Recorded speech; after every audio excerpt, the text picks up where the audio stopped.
Maya sat at the dinner table, quiet, her face calm, but tired. She wore a soft beige blouse, her hair neatly pulled back, her eyes heavy with everything she hadn't said. Across from her, her husband Marcus smiled like he was in control of the room. He always did. He leaned back in his chair, relaxed, sipping his wine, like this was just another evening. His mother, Regina, sat at the head of the table like a queen. Everything about her said power and control. Leon, Marcus's brother, barely looked at Maya, just scrolled through his phone. Camille, the sister, wore a smirk that never seemed to fade. Then Marcus said it, just loud enough, just cruel enough. "You know what, Maya? Maybe it's time you pack your things and leave. You don't belong here. You never did." For a moment, the room went silent. Plates clinked. A fork dropped. Regina didn't look surprised. She just gave a small nod, like this was long overdue. Leon snorted a laugh under his breath. Camille looked amused, stirring her drink like it was tea and gossip time. Maya didn't move, didn't flinch. She stared at Marcus like she didn't hear him. But she did. Every word. Her eyes were wet, but no tears fell. No one spoke up for her. No one asked why. She sat perfectly still. Only her hand moved, slowly curling into a fist under the table. Inside her purse, just at her feet, was a folder. Inside the folder was the truth. The house wasn't his. It never was. Maya's heart beat faster, but her face showed nothing. She looked around the table, at each face that once smiled at her, now looking through her like she was nothing. She said nothing. Not yet. She wasn't ready to speak, but she was done being silent. Maya grew up poor, but always dreamed big. She knew from a young age that no one was going to save her, so she saved herself. She worked at a coffee shop in the mornings, cleaned offices at night, and tutored kids on weekends, all while going to college full-time. She didn't complain. She just kept going, even when she was tired, even when her hands ached from long days. After graduating, she didn't waste time. She worked quietly, saved every penny, and got involved in a small real estate business with a friend. She didn't put her name on anything big. She didn't show off. She became a silent partner, investing carefully and watching her money grow. That's how she bought the house, quietly, before she ever got married. The house was in her name, only hers. No one knew, not even Marcus. Marcus, on the other hand, grew up in comfort. His family had money, nice cars, vacations, everything. But Marcus never built anything himself. He walked into rooms like he owned them, full of charm and smooth words. People liked him. Maya did too. In the beginning, he was sweet, funny, and made her feel seen. She thought his confidence was strength. She thought her love could soften his edges and heal the quiet insecurity she sometimes saw when he didn't think anyone was watching. But she was wrong. Love wasn't enough. They got married after a year of dating. At first, things seemed fine. They laughed. They made plans. But slowly, things started to change. Marcus didn't want Maya to work late. He didn't like her having her own money. He didn't hit her or scream. It wasn't like that. It was quiet control, subtle jabs. He'd joke about her humble background in front of his family, calling her my little hard worker, as if that made her less. His family followed his lead. Regina, his mother, never saw Maya as good enough. She called her pretty, but plain. Leon barely spoke to her, unless it was about sports or something he thought women couldn't understand. Camille was the worst, always pretending to be friendly, but quick to whisper that Maya was lucky Marcus took a chance on her. Marcus let it happen. Sometimes he even joined in. Other times he'd say Maya was too sensitive when she brought it up. He made her doubt herself. She started apologizing more than she smiled. She stopped bringing up her wins at work. She stopped inviting her own friends over. The house got quieter. So did she. 5 years passed like that. Maya tried. She really tried. She thought maybe if she cooked more, smiled more, stayed quiet, things would go back to the way they were. But they didn't. Marcus only grew colder, more demanding, more cruel in private. He told his family that Maya was lucky to have him, that she wouldn't last a day without him. Maya said nothing, but she never forgot who she was. She remembered the 3 jobs, the sleepless nights, the house she bought with her own money before Marcus ever showed up. She kept the papers safe, hidden in a folder deep inside the bedroom safe, just in case. Not because she expected anything, but because she knew the world didn't always play fair. especially with women like her. She didn't want to use them. She hoped she'd never have to. She still believed that maybe, somehow, Marcus would see her, that he'd remember the woman he fell in love with, that his family would stop treating her like a guest in her own life. But that night at the dinner table, when Marcus told her to get out of his house, something inside her changed. She realized love wasn't coming back, respect had never been there, and silence had only made her smaller. She wasn't going to shrink anymore. Marcus calls a sudden family meeting after dinner. Everyone is still sitting at the table when he stands up, clears his throat, and begins to talk. He looks straight at Maya with a cold expression and starts listing everything he says is wrong with her. He says Maya is ungrateful. He says she doesn't cook enough, doesn't clean, and doesn't act like a real wife. He complains that she doesn't take care of him the way a wife should. His words are sharp, and his voice grows louder with each sentence.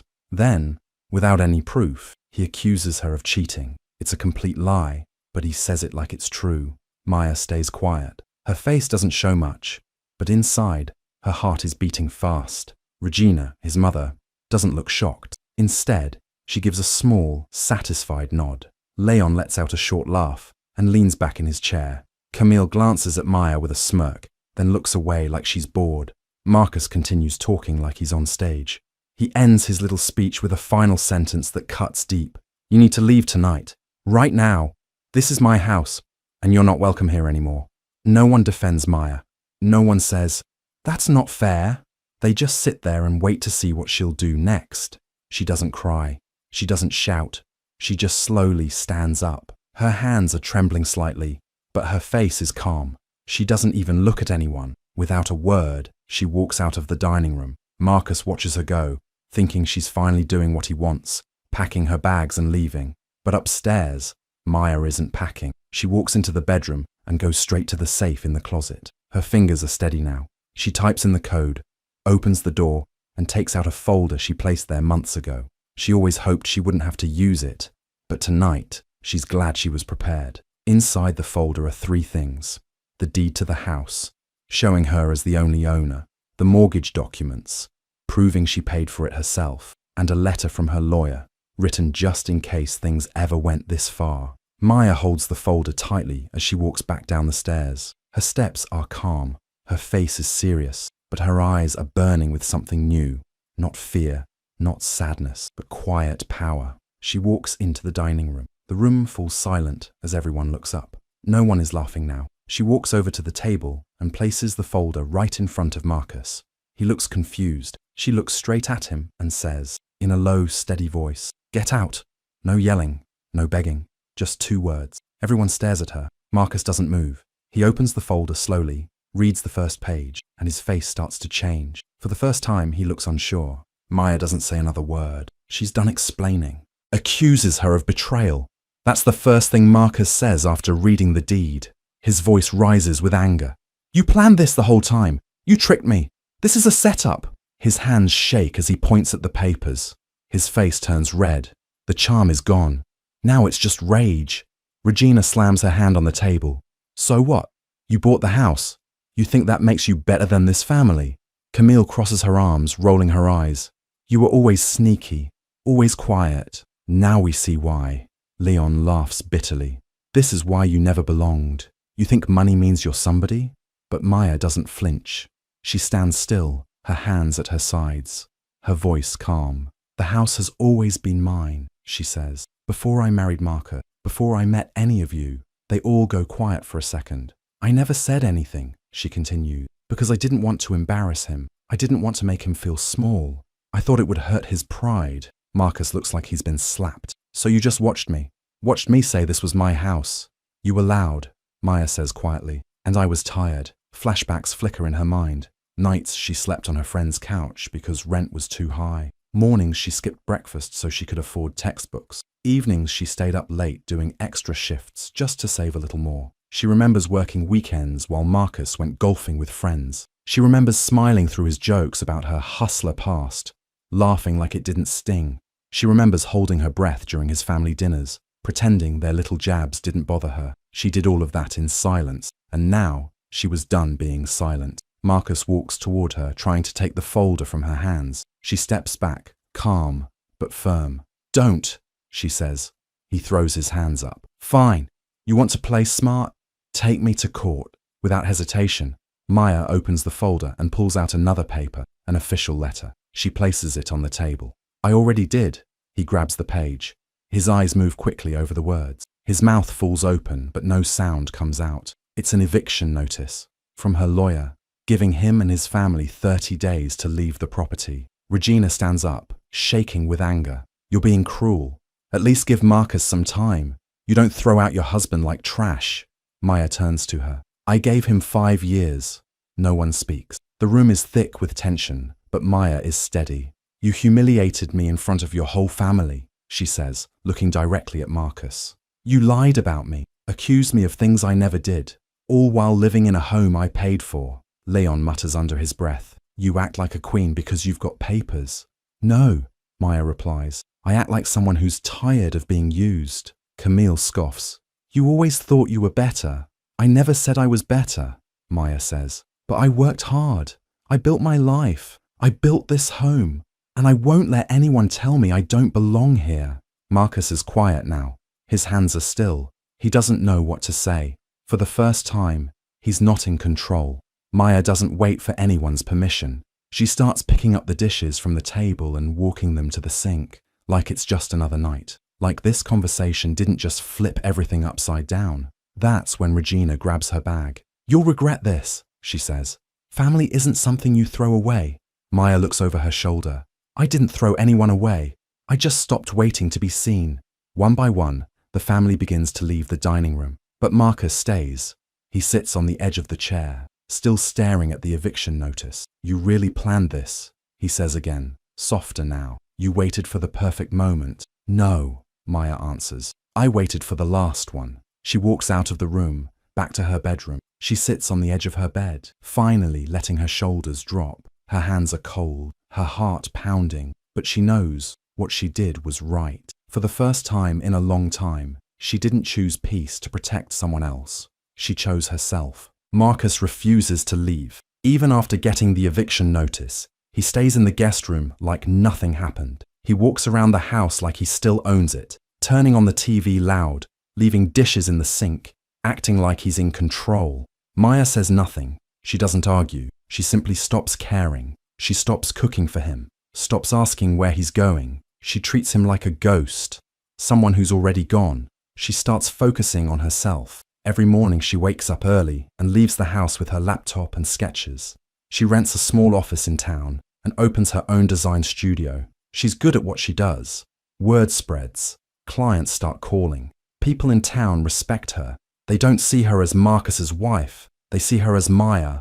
Smart, kind, hard-working. Slowly she starts smiling again, laughing again. Then one day, a knock comes at her studio door. A woman stands there, around Maya's age, well-dressed, tired eyes, holding a folder in her hands. Her name is Janelle. She introduces herself quietly. I was engaged to Marcus. Years ago, or at least I thought I was. Maya invites her inside. They sit. Janelle opens the folder and shows Maya documents. Old emails, photos, messages, and a wedding booking. The dates overlap. The timelines don't lie. Marcus had still been engaged to Janelle when he married Maya. He promised me everything, Janelle says. Then one day, he just disappeared, took some money and left. I tried to move on, but when I heard your name, I had to come warn you. Maya listens carefully, her heart calm. She's not surprised, just deeply tired. You're not the first person he used, she says, but maybe you'll be the last. She thanks Janelle and calls her lawyer. Later that week, her lawyer updates the case, adds marital fraud to the court file. It changes everything. That night, Maya finds Marcus in the living room watching TV like he has no worries in the world. She stands in front of the screen. He groans. What now? She holds up a copy of the updated papers. You were still engaged when you married me. His face drops. I spoke to her, Maya says. Janelle, she had proof. She told me everything. Marcus stands up. That was a long time ago. It doesn't matter now. It does to the court, Maya says. He tries to speak again, but she cuts him off. You used me, lied to me, took from me, and you laughed while doing it. I didn't mean for it to go this far. Maya steps closer. You humiliated me in front of your family. accused me of cheating, told me to leave the house I paid for, and all this time, you were the one with secrets. Marcus sits back down, head in his hands. I messed up. You did more than mess up, she says. You destroyed trust.